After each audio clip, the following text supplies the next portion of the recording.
Hello बच्चों, हाय पूर्वी on behalf of personal tutor channel.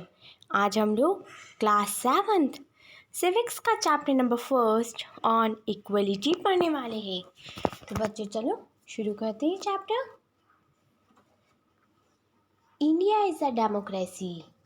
In the class 6th book we look at the key element of democratic government.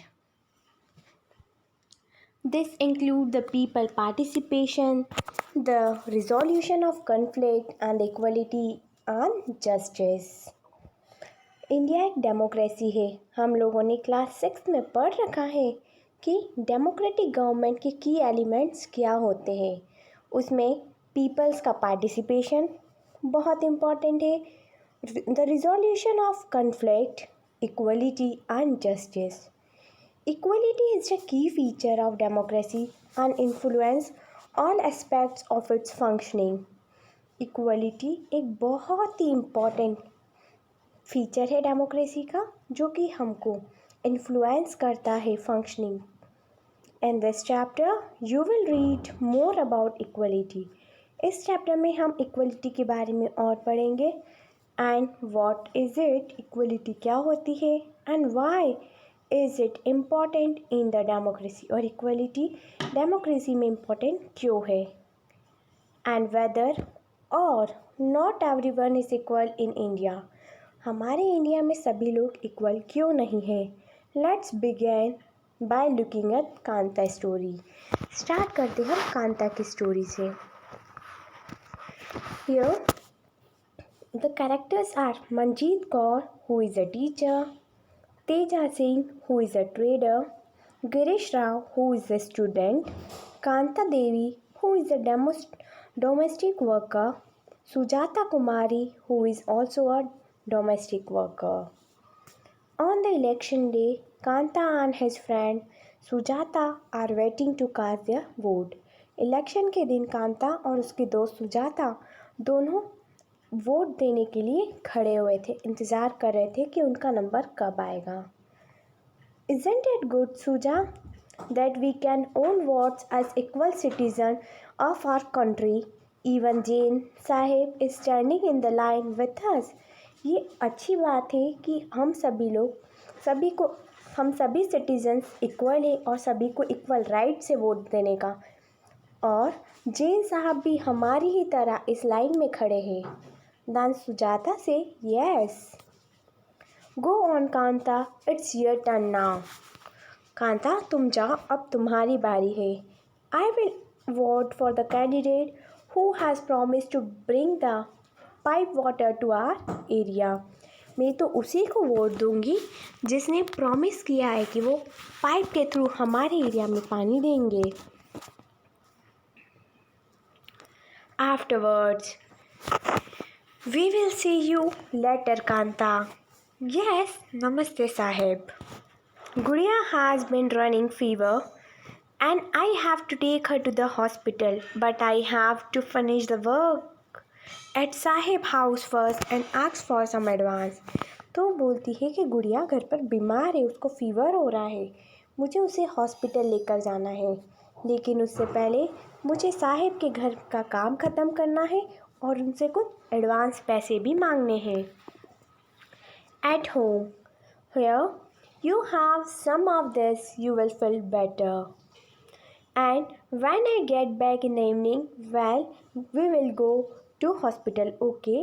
तो बोलती है कि ये ले लो, तुम्हें ये पीने से अच्छा लगेगा, और जब मैं दोपहर में घर आऊँ तब अपन हॉस्पिटल चलेंगे. It's no wonder that Gudiya falls ill often. The basti is never clean. ये कोई आश्चर्य की बात नहीं है कि गुड़िया बीमार नहीं होती, वो होती रहती, क्योंकि वहाँ की जो बस्ती है वो क्लीन नहीं है, बहुत गंदी रहती है. Make sure to do the corners properly. Here you advance, Kanta, but don't make a habit of it. No, madam. That evening, just few more minutes, Betty. Jane madam and Jane Sahab may stand in line to vote, but they never have to do it when their children are sick. तो वो बोलती है कि जब जेन madam और जेन साहब के बेटे बीमार होते हैं तो वो ऐसे लाइन में खड़े नहीं होते हैं। Do you think Kanta has enough reason to doubt whether she is really equal? Kanta के पास बहुत सारे रीज़न है, उसको डाउट भी है कि वो वाकई में इक्वल है। List 3 reason from the story above that might make her feel like this. So 3 reason बताने हैं जो कि स्टोरी में बताए गए, जिससे पता चलता है कि वो इक्वल नहीं है। Than equal right to vote. The story above begins with the Kanta standing in the line to cast her vote. इस स्टोरी में कांता लाइन में खड़ी थी अपना वोट देने के लिए। Look again at the various people who are standing in the line with her. सभी को देखो जो लोग उस लाइन में वोट देने के लिए खड़े हुए थे। Kanta recognized her employer Ashok Jain and छोटे लाल, her neighbor। तो कांता ने देखा कि यहाँ पर उसके जो एम्प्लॉय अशोक जैन और छोटे लाल भी यहीं पर है। In the democratic government like India all adults irrespective of what religion they belong to. हमारे इंडिया में डेमोक्रेटिक कंट्री जैसे कि इंडिया, सभी को इक्वल राइट है। वो कोई डिपेंड नहीं करता कि कौन से रिलीजन से बिलोंग करते हैं। How much education they have had, what caste they are, or whether they are rich or poor are allowed to vote। जब वोट देते हैं तो ये मैटर नहीं करता है कि वो बंदा कितना पढ़ा हुआ है, कौन सी कास्ट का है, गरीब है कि अमीर है, सभी लोगों को वोट देने का हक है। This is as you have already read in class 6, the book is called the Universal Adult Franchise and is an essential aspect of all the democracy. The idea of universal adult franchise is based on the idea of equality because it states that every adult in the country, irrespective of their wealth and community he or she belongs to, has one vote. सो हमारी democratic country में ऐसा है कि चाहे कोई भी community से, कोई सी भी कास्ट से बिलोंग हो, चाहे पुअर हो या रिच हो, पर उसको एक वोट तो देना ही है।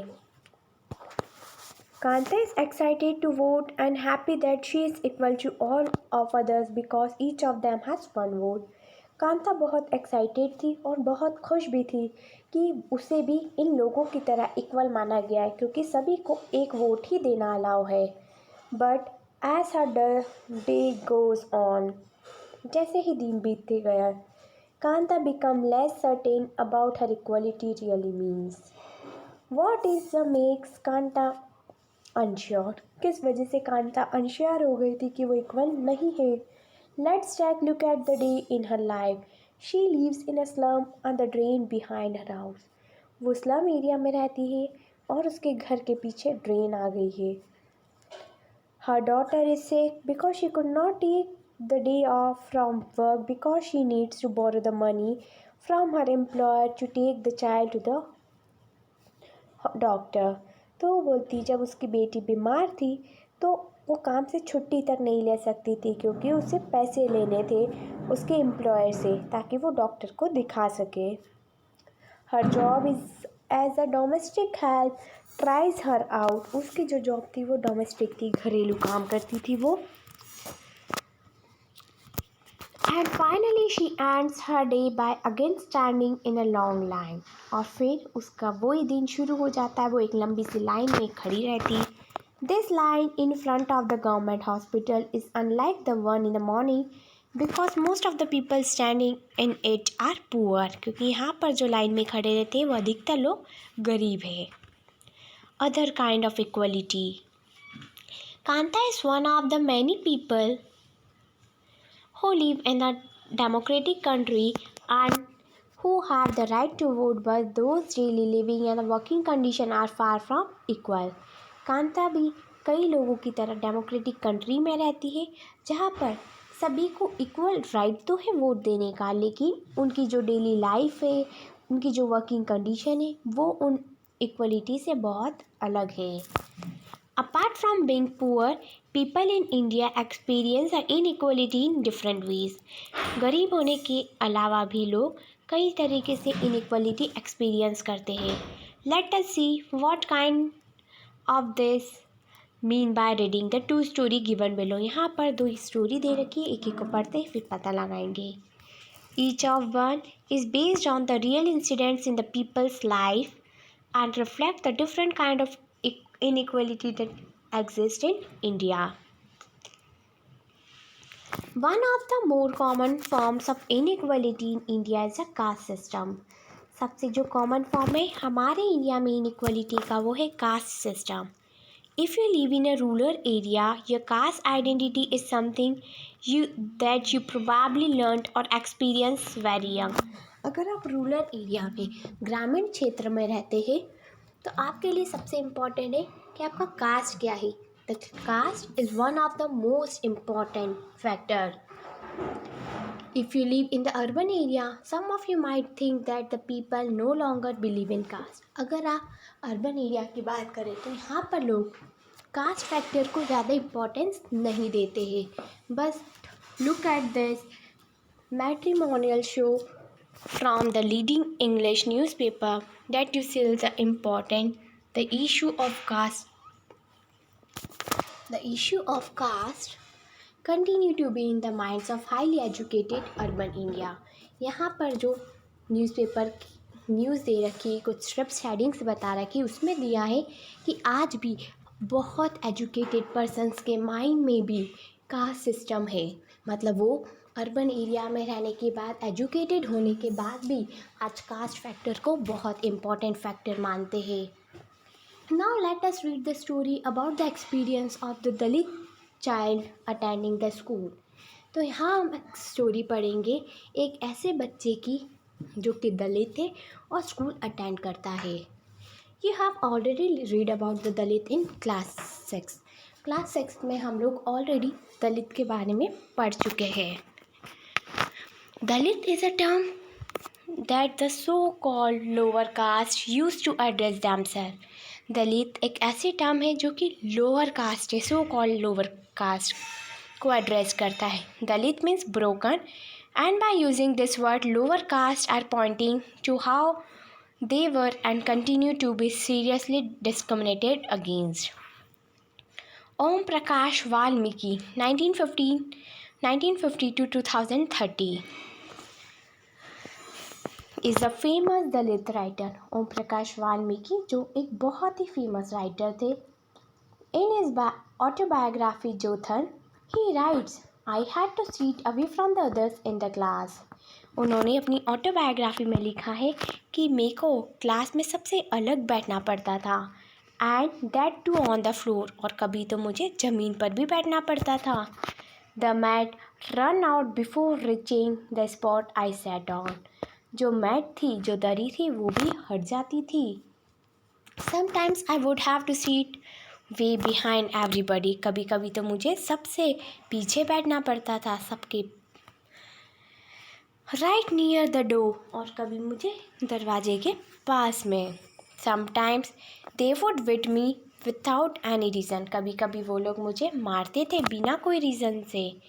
When he was in class 4th, the headmaster asked Om Prakash to sweep the school on the playground.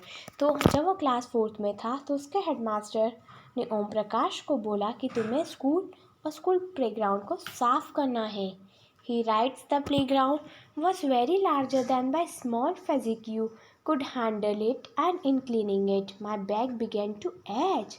तो उन्होंने ओम प्रकाश वाल्मीकि लिखते हैं कि मैं उस टाइम बहुत छोटा था और प्लेग्राउंड बहुत बड़ा, तो मैं इतने बड़े प्लेग्राउंड को अकेले साफ़ नहीं कर सकता था और मेरी कमर भी दुखने लगती.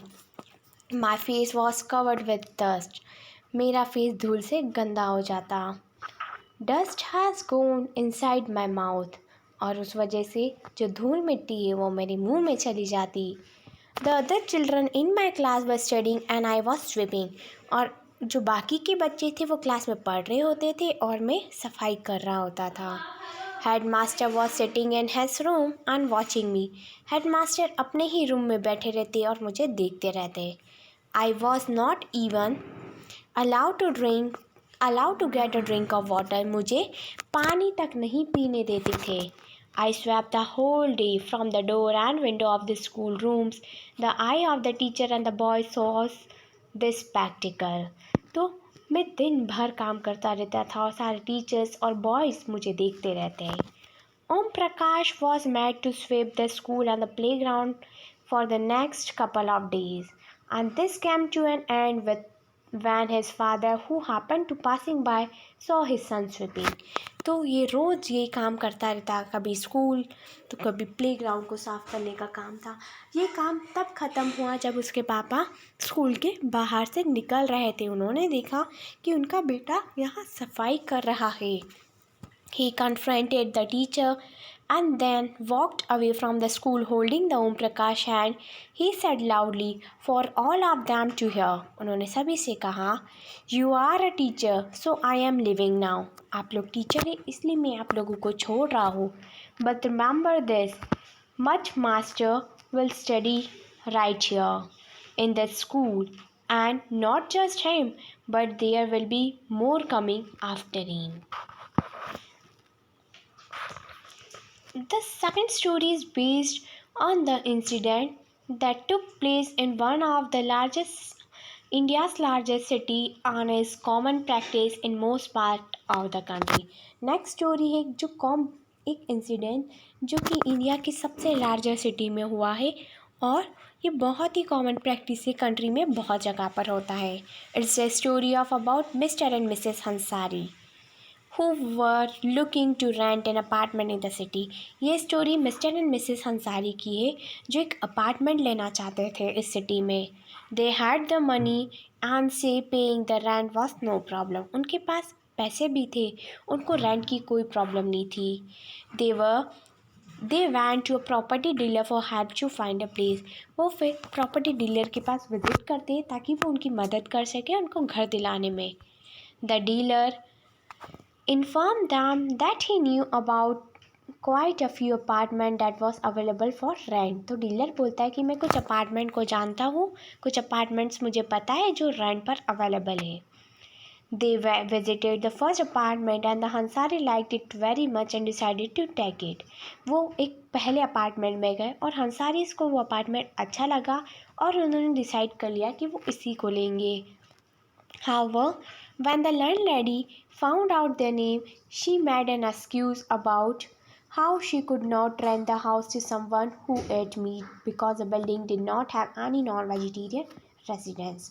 और जैसे ही वहाँ की लैंडलेडी ने सुना उनका नाम, जो किराएदार थे उन्होंने उनका जैसे ही नाम सुना कि वो अंसारी है तो उन्होंने एक्सक्यूज़ बना दिया कि नहीं, हम ऐसे किसी व्यक्ति को घर नहीं देंगे जो कि नॉन वेज खाता है, जो कि नॉन वेजिटेरियन हो, क्योंकि इस बिल्डिंग में कोई भी नॉन वेजिटेरियन नहीं है. Both the Hansaris and the property dealer were surprised to hear this because they could smell the fish being cooked in the neighbor's house. Ansari और प्रॉपर्टी डीलर सरप्राइज हो गए ये सुनकर क्योंकि उनको ऑलरेडी ही आसपास में से फिश बनने की स्मेल आ रही थी. The same excuse was repeated in the second and the third apartment. जब वो सेकेंड और थर्ड अपार्टमेंट गए तो भी सेम एक्सक्यूज़ था. Finally, the property dealer told them that they might want to change their name and call themselves Mr. and Mrs. Kumar. तो finally जो property dealer था उसने सजेस्ट किया कि वो लोग अपना नाम बदल ले, अंसारी से कुमार कर ले. The Hansari was reluctant to do this and decided to do some more. In the end, it took the whole month of looking at apartment before they found a landlady who was willing to give them a place on rent. तो इस वजह से वो महीने भर तक ढूंढते रहे पर उनको बहुत हर जगह पर सेम एक्सक्यूज़ सुनने को मिलता.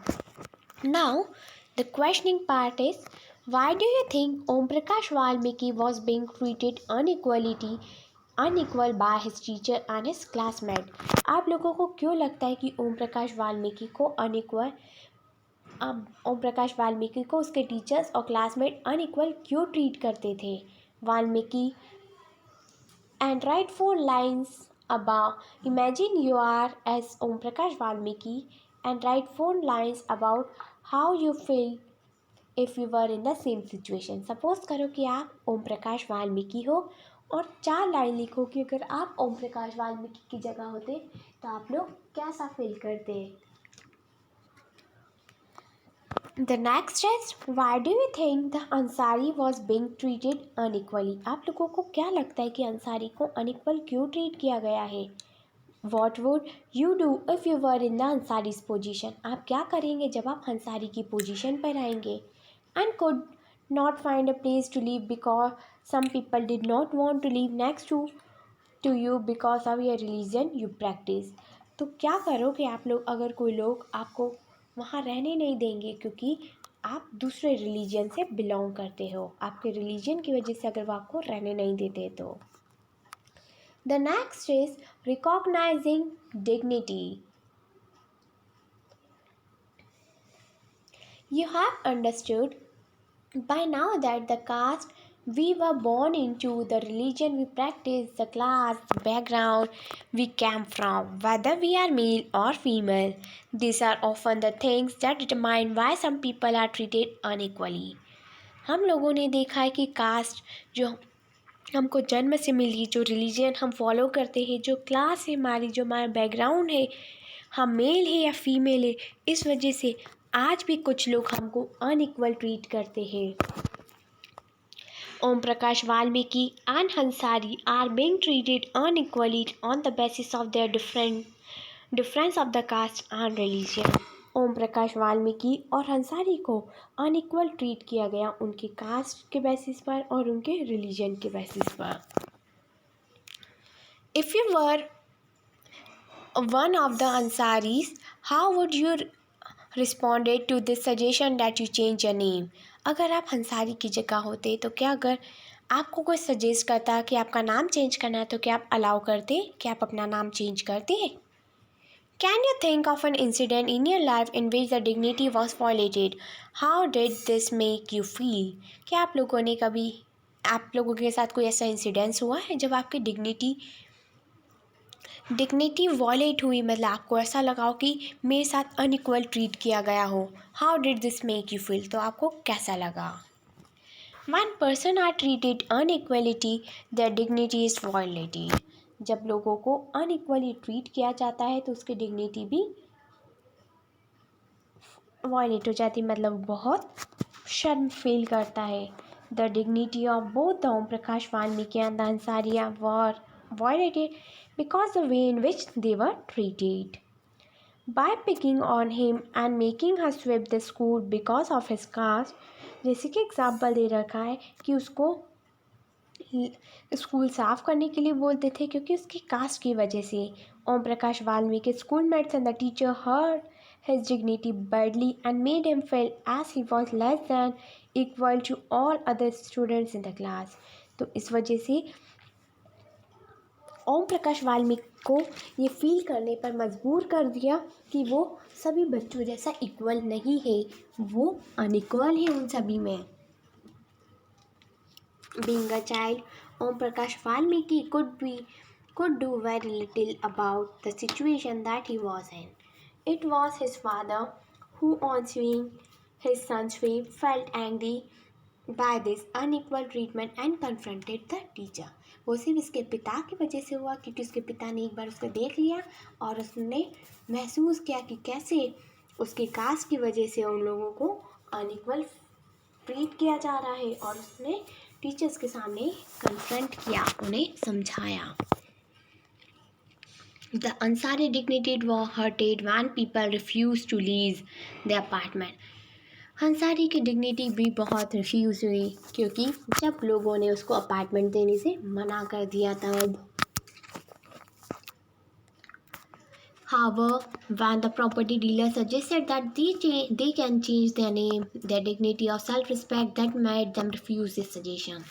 तो जब प्रॉपर्टी डीलर ने उन्हें बोला कि वो अपना नाम चेंज कर ले तो उन्होंने रिफ्यूज़ कर दिया कि नहीं, हम हमारा नाम और हमारे रिलीजन का चेंज नहीं करेंगे। Om Prakash and the Hansari do not deserve the treatment like this. Om Prakash और अंसारी दोनों इस तरीक़ा का ट्रीटमेंट डिज़र्व नहीं करते थे। They deserve the same respect and dignity as anyone else. वो दूसरे लोगों की तरह सेम डिग्निटी और सेम रिस्पेक्ट डिजर्व करते हैं अपनी लाइफ में। And the next is equality in Indian democracy. Indian democracy में इक्वलिटी का क्या महत्व है? The Indian Constitution recognize every person as equal. Indian constitute जो हमारा इंडियन कॉन्स्टिट्यूशन है, राष्ट्रीय संविधान है, वो बताता है कि सभी लोग इक्वल है, all are equal. This mean that every individual in the country including the male and female person from all the caste, religion, tribes, education and the economic background are recognized as equal.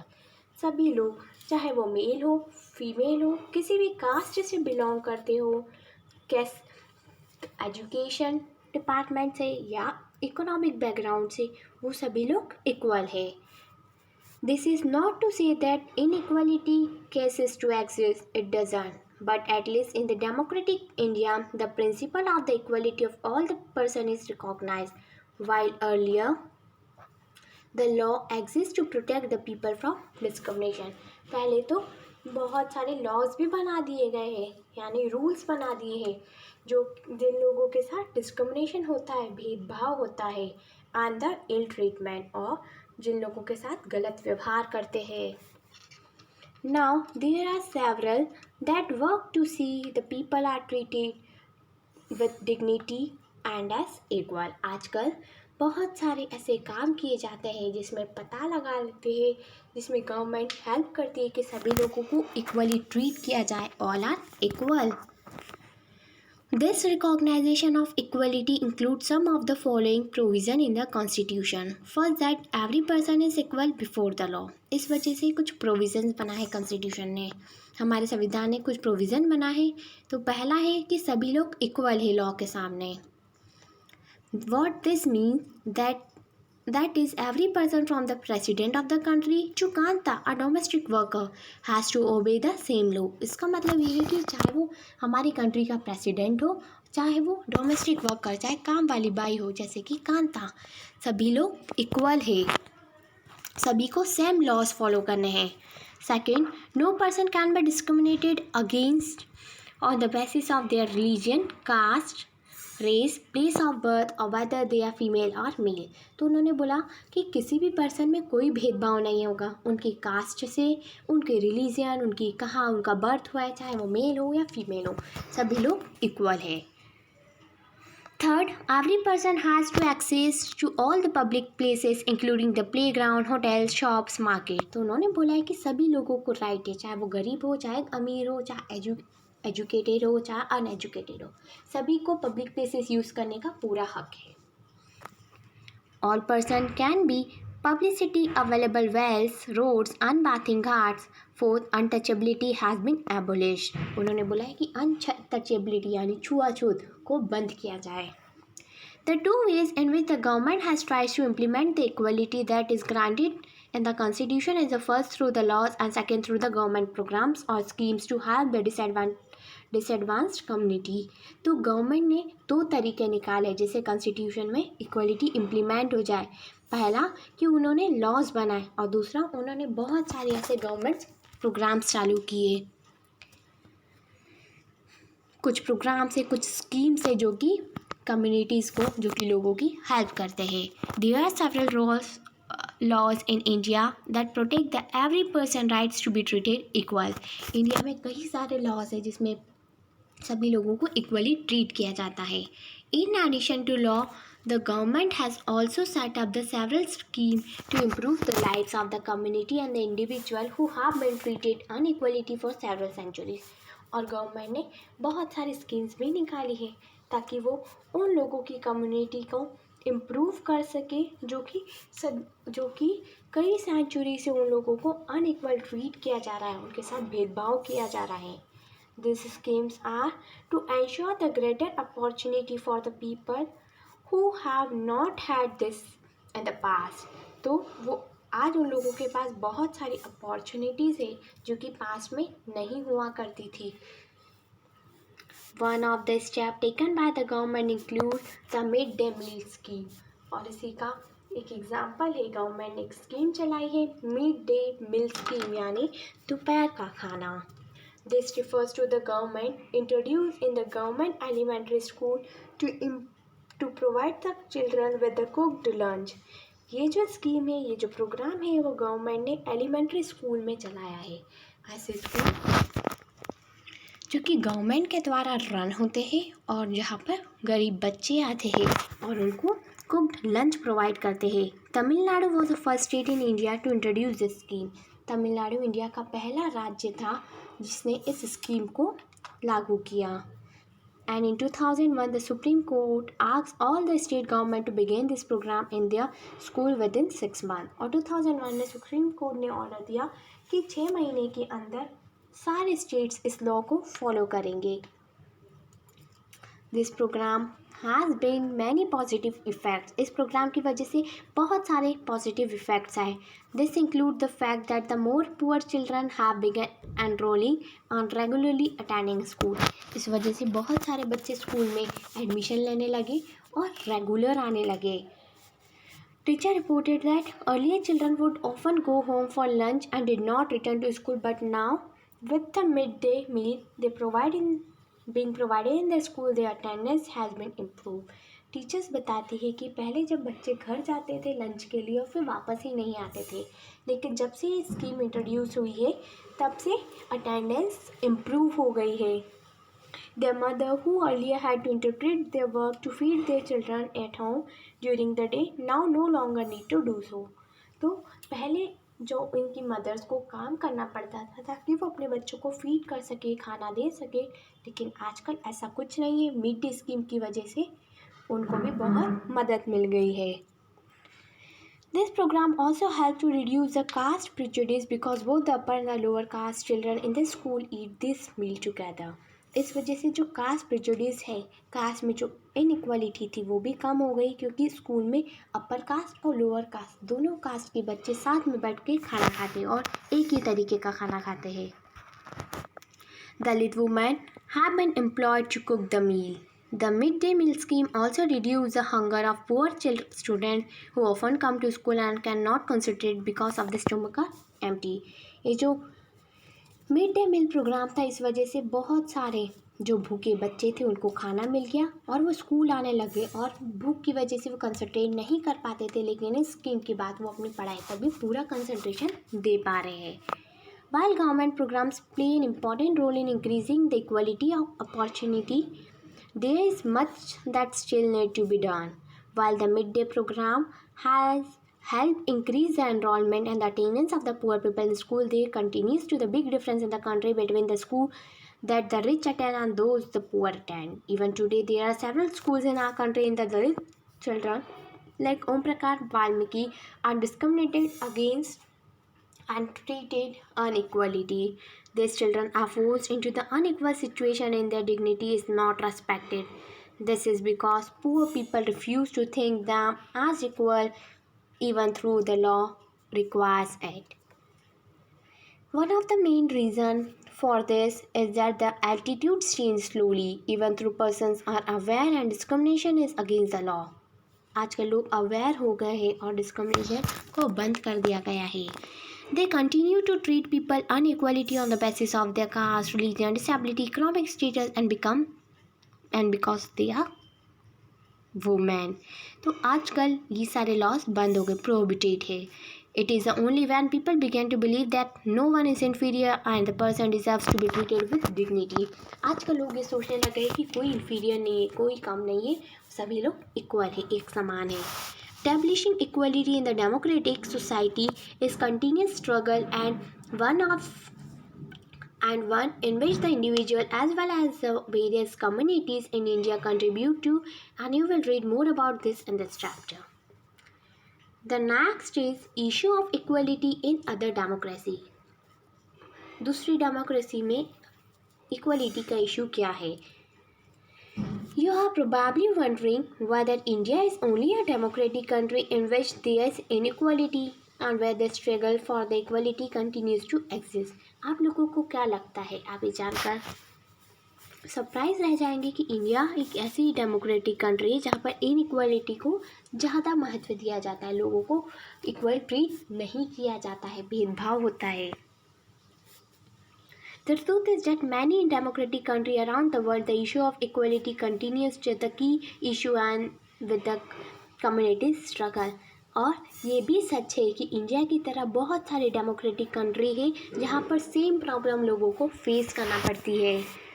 For example, in the United States of America, the African American who were the ancestors were the slaves were brought over from the Africa continue to describe their life today as largely unequal.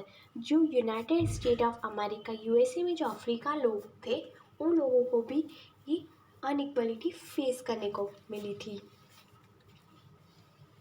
Prior to that, African Americans were treated extremely unequal in the United States and denied equality through the law. For example, when traveling by bus, वो एक बार बस में travel कर रहे थे, they either had to sit at the back of the bus or get up from the seat whenever a white person wished to sit. तो बताते कि वो जो अफ्रीकन लोग थे वो या तो पीछे चले जाते या तो फिर अपनी सीट से उठ जाते अगर उस जगह पर किसी वाइट पर्सन को बैठना होता। रोज़ा parks 1913 to 2005 was an African American woman. Tried from a long day at work, she refused to give up her seat on the seat to the bus to a white man on December 1st, 1955. तो बताती है कि रोज़ा parks एक African American थी जिन्होंने अपनी seat देने के लिए रिफ्यूज़ कर दिया। उन्होंने मना कर दिया कि वो वाइट्स को अपनी सीट नहीं देगी। Her refusal that day started a youth agitation against the unequal way in which the African American were treated and which came to known as the civil disobedience movement। और उस वजह से बहुत तब से ही एक लड़ाई शुरू हो गई सिविल डिसऑबिडेंट मूवमेंट जिसको हम जानते हैं। The Civil Rights Act of 1964 prohibited the discrimination on the basis of race, religion or the national origin। तो जो सिविल राइट्स एक्ट था 1964 का उन्होंने प्रोहिबिटेड कर दिया, बंद कर दिया डिस्क्रिमिनेशन करना on the basis of their race, religion and their national origin. It also started that all the school will be open to African American children and they were no longer have to attend the separate school specially set up for them. तो बोलते हैं कि उन्होंने फिर एक नया rule चलाया कि जो स्कूल है अफ्रीकन अमेरिकन के लिए वो कॉमन ही रहेंगे, कोई स्पेशली नहीं होगा कि यहाँ पर अफ्रीकन नहीं आ सकते, यहाँ पर अमेरिकन नहीं आ सकते, दोनों के लिए वो स्कूल भी सेम रहेगा। However, despite this, a majority of African American got to be among the poorest in the country. Most African American children could not afford to attend the government school that their fear facilities and the poor qualified teachers as compared to the white student will either go to the private school or leave to the area where the government school are highly rated as private school। तो बोलते कि जो American लोग थे वो या तो private school में जाते थे या तो फिर ऐसे गवर्नमेंट स्कूल में जाते थे जहाँ की फ़ीस बहुत ज़्यादा होती थी as compare to the private school. बच्चों, आई होप कि आपको चैप्टर समझ में आया होगा and if you have any query related to this then please comment in comment section. Thank you, have a nice day.